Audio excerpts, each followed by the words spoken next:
Have you ever wondered why incredibly smart, highly strategic leaders sometimes just fail spectacularly? I mean, it's a puzzle we see play out in boardrooms and government halls every single day. Well, welcome to this explainer. Today, we're unpacking a phenomenal source from Stella Opara's acclaimed podcast series, Leadership and Nation Building. We're focusing specifically on the material titled Leadership Attitude: The Invisible Force Behind Influence. And honestly, it completely flips the script on what we typically think makes a great leader. We're going to dive deep and explore the hidden iceberg of leadership. You know, society loves to fixate on the visible, surface-level traits of leadership. We promote people based on their power, their position, maybe their undeniable charisma, or just flawless communication skills. But think about the major corporate or political collapses you've seen in the news over the last decade. They are almost never failures of raw intelligence. A leader can have a brilliant Ivy League strategy, and they can absolutely charm a room in seconds. But if their underlying foundation is rotten, that charisma isn't going to save them. Eventually, you will watch relationships collapse, teams break down, and trust absolutely disappear, no matter how smart they look on paper. So the crucial point here is that underneath all of those flashy, visible traits lies a much deeper, invisible driver. Opara defines attitude beautifully. She calls it the internal posture of a person toward life, people, responsibility, pressure, and growth. Think of attitude like your mind's operating system. It's running quietly in the background, sure, but it dictates how every single app, your communication, your decisions, your reactions, functions. It controls your internal feelings and directly shapes your outward behavior. It's the lens through which you interpret every single situation. It's not just what you say publicly when the cameras are rolling. It is how you think, process, and react internally when absolutely no one is watching. So here is Stella Opara's blueprint for influence that we'll be covering today. 1. The invisible force. 2. Teachability. 3. Ownership versus blame. 4. Emotional stability and service. 5. Destructive attitudes. And 6. Building nations. Let's kick things off with Section 1, the invisible leadership force. People may hear your words, but eventually they feel your attitude. This quote brilliantly illustrates Opara's core argument that leadership is deeply, deeply relational. We've all had that boss who says, "Hey, my door is always open," but then they glare at you the second you actually walk in to ask a question, right?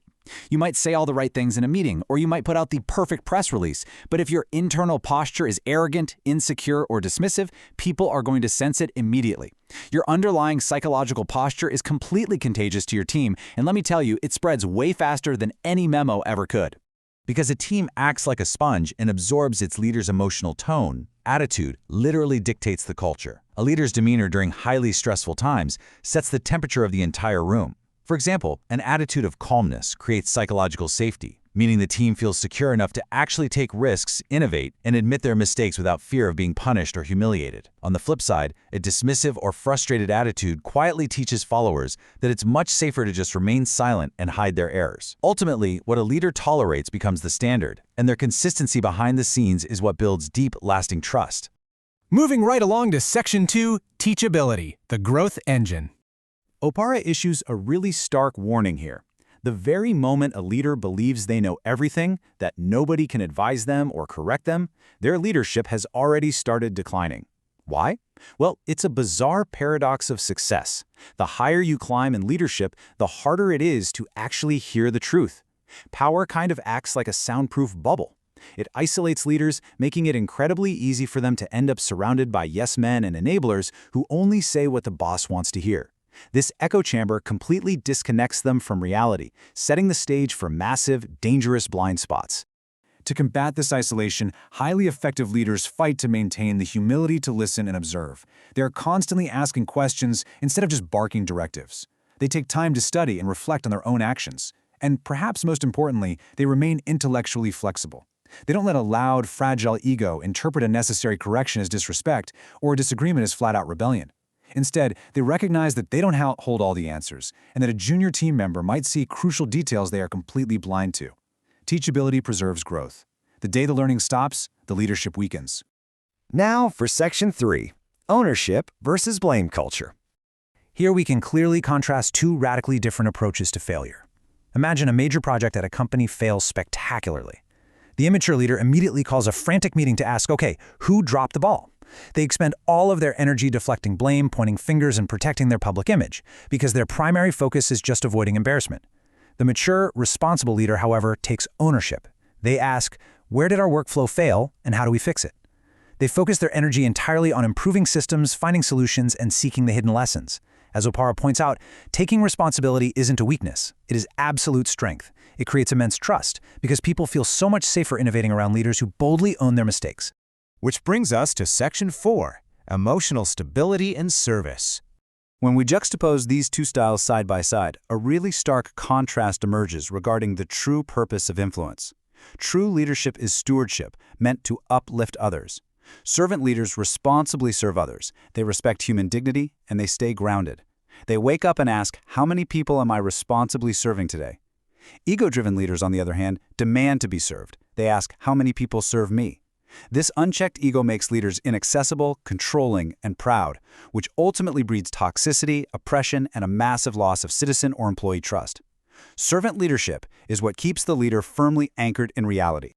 Leadership is responsibility, not superiority. This is such a powerful quote, and it really anchors the reality of our entire discussion. Holding the leadership baton doesn't make you intrinsically better, smarter, or more valuable than anyone else in the room. It simply means you currently bear the heavy responsibility to take charge, to make the hard calls, and to genuinely serve the people around you. All right, let's look at Section 5, attitudes that destroy influence. Opara outlines 7 silent killers of influence. Think of pride and arrogance as the thick walls you build to keep reality out. Then you have entitlement, blame-shifting, and bitterness. These are the toxic fumes that poison your team from within, spreading emotional damage to literally everyone nearby. Add in a paralyzing fear of criticism, which entirely kills truth-telling in an organization. And finally, a slow, creeping laziness and complacency. The terrifying part about these 7 traits is that they are internal collapses. They happen silently on the inside, quietly destroying a leader's true influence long before any public failure actually appears in the news or hits the boardroom. Finally, the big picture in Section 6, building nations through attitude. Because absolutely no one is born with a perfect leadership attitude, Opara gives us a highly practical roadmap for development, and it requires deliberate, consistent inner work. First, it starts with brutal self-reflection, looking in the mirror and asking, do people grow around me or do they shrink? Second, you have to actively seek out mentorship to expose your own blind spots. Third, prioritize continuous learning. Fourth, establish strict accountability, so someone can actually tell you no. Fifth, you need the emotional discipline to manage your impulses when things go completely wrong. And sixth, fundamentally serving others to reduce your own ego and increase your empathy. And this brings us to our ultimate macro-level insight. A nation cannot consistently rise above the attitudes that dominate its leadership culture. It's profound, right? The invisible world inside a leader eventually shapes the visible culture around them. It shapes the families, it shapes the corporate institutions, and ultimately it shapes the entire nation itself. Strong institutions and thriving nations aren't just built on good policies. They are quite literally built upon the foundational attitudes of the people leading them. As we wrap up this exploration of Stella Opara's brilliant insights, I want to leave you with this to chew on. Look around your workplace, your local community, maybe even your government. Are the leaders in your sphere of influence genuinely teachable? Are they stepping up to take responsibility, or are they constantly deflecting blame? Are they service-minded, or are they demanding to be served? Before we ever judge a leader's strategic brilliance or their political connections, we absolutely must expose their underlying attitude. The future of our institutions depends entirely on it.